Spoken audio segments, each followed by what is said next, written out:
આજનો પ્રેરણા સંદેશ ભાગ 40। માણસ ખૂબ જ સાવચેતી રાખે છે।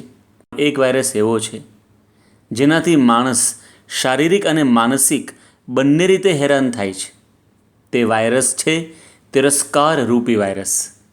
કોકના માટે આપણા મનમાં રહેતી ઘૃણા, નફરત અને તિરસ્કારને લીધે તન અને મન બંનેમાં ઉદ્વેગ રહે છે।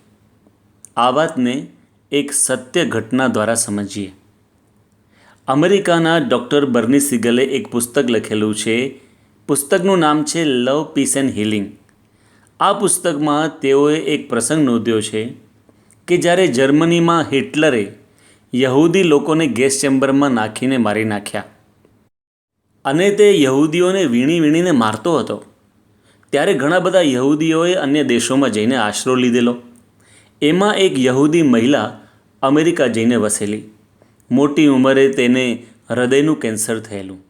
હૃદયનું કેન્સર તે બહુ જ જવલ્લે થતો રોગ છે।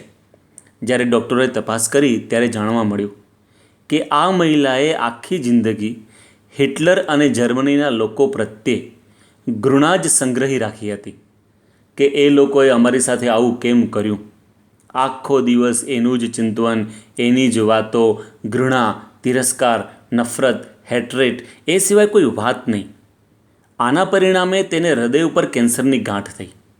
ડૉક્ટરોએ કહ્યું, અમે તને દવા તો આપીશું, પરંતુ you have to quit hatred, you have to forget that what had happened.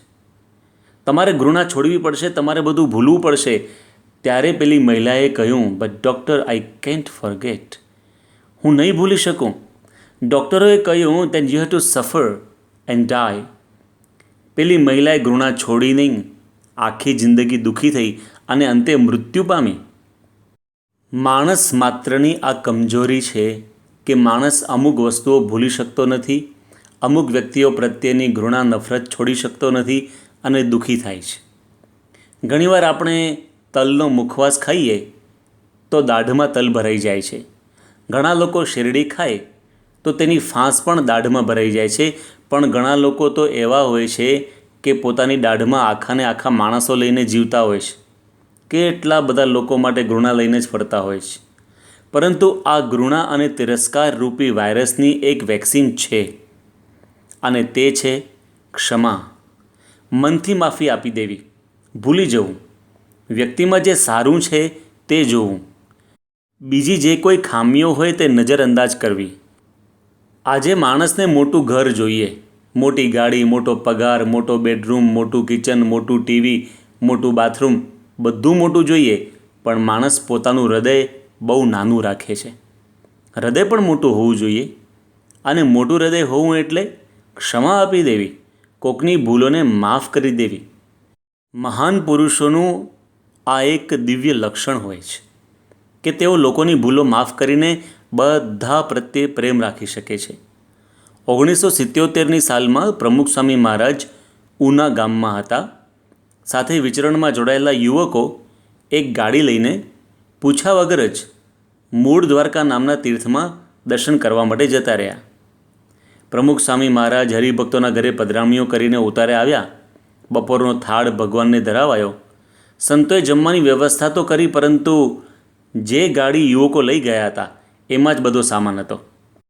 પ્રમુખ સ્વામી મહારાજ અને સંતોને જમવાનું લાકડાનું પાત્ર પણ એમાં જ હતું। સંતો પત્ર વગર થાળી વાટકામાં તો જમી ન શકે, તેથી પ્રમુખ સ્વામી મહારાજને સંતોએ પૂછ્યું કે શું કરીશું? પ્રમુખ સ્વામી મહારાજે કહ્યું કે કંઈ વાંધો નહીં, યુવકો આવે ત્યાં સુધી રાહ જોઈએ, કથા વાર્તા, ભજન કીર્તન કરીએ। છેક 2:30 વાગે યુવકો આવ્યા અને પ્રમુખ સ્વામી મહારાજને કહ્યું કે અમે મૂળ દ્વારકા દર્શને ગયા હતા। પ્રમુખ સ્વામી મહારાજે બહુ જ પ્રેમથી આવકાર આપ્યો અને કહ્યું કે આવો તમને પગે લાગીએ, અમને પણ તીર્થનું પુણ્ય મળી જાય ને, એમ કહીને નીચા નમીને યુવકોને પગે લાગ્યા અને કહ્યું કે યાત્રાનો અહેવાલ આપો। યુવકો તો આનંદમાં આવીને તીર્થયાત્રાનું વર્ણન કરવા લાગ્યા। એ વખતે સંતોએ પ્રમુખ સ્વામી મહારાજ આગળ પત્તર અને થાળની વ્યવસ્થા કરી। ત્યારે યુવકોને જાણ થઈ કે અમે પૂછ્યા વગર જતા રહ્યા, તેથી પ્રમુખ સ્વામી મહારાજ અને સંતોને જમવામાં આટલું બધું મોડું થયું છે। પરંતુ પ્રમુખ સ્વામી મહારાજ એક શબ્દ પણ બોલ્યા નહીં। એટલું જ નહીં, ક્યારે ફરીવાર આ પ્રસંગ યાદ કરેલો નહીં। આપણા જીવનમાં કેવું થાય છે, આપણે ઘણીવાર કોકની ભૂલની માફી આપી દઈએ છીએ, પરંતુ સમયે સમયે પાછા યાદ કરીએ છીએ કે મેં તમને માફી આપેલી, પરંતુ ફરગીવની સાથે ફરગેટ આવે જ છે. માત્ર માફી આપવી એટલું પૂરતું નથી, તેને ભૂલી જવું. રોબર્ટ બ્રાઉનિંગ નામના કવિએ લખ્યું છે, good to forgive, best two forget. માફી આપવી સારી બાબત છે, પણ ભૂલી જવું એ શ્રેષ્ઠ છે. તો પ્રમુખ સ્વામી મહારાજે આવા એક પ્રસંગમાં નહીં, અનેક પ્રસંગમાં અનેક મનુષ્યોને ક્ષમા આપી હતી. કારણ કે તેઓ હંમેશા બીજાના ગુણોનો વિચાર કરતા કે બધા કેટલી બધી સેવા કરે છે, ભીડો વેઠે છે, નિયમો પાળે છે. અરે અકારણ વિરોધ કરનારા લોકોમાંથી પણ પ્રમુખ સ્વામી મહારાજ ગુણોનું ગ્રહણ કરતા અને ક્ષમા આપી દેતા. તો આપણે પણ જ્યારે ઘર પરિવારમાં રહીએ છીએ ત્યારે માણસ માત્ર ભૂલને પાત્ર, ઘેર ઘેર માટીના ચૂલા, આ બધી કહેવતોનો મતલબ એ જ છે કે દુનિયામાં કોઈ પૂર્ણ નથી, અવગુણ દોષ તો બધામાં રહેવાના. એટલે ઘરમાં પણ થોડા ઘણા પ્રશ્નો તો થવાના, પરંતુ યુ હેવ ટુ એડજસ્ટ. આપણે બધાને ક્ષમા આપી તેઓના ગુણો વિચારીને એડજસ્ટ થઈ જવાનું હોય છે. યોગીજી મહારાજ કહેતા કે જો આપણે ક્ષમા આપી દઈએ તો આપણા અંતરમાં આનંદના ફુવારા છૂટે, એટલે કે અલૌકિક આનંદનો અનુભવ થાય છે.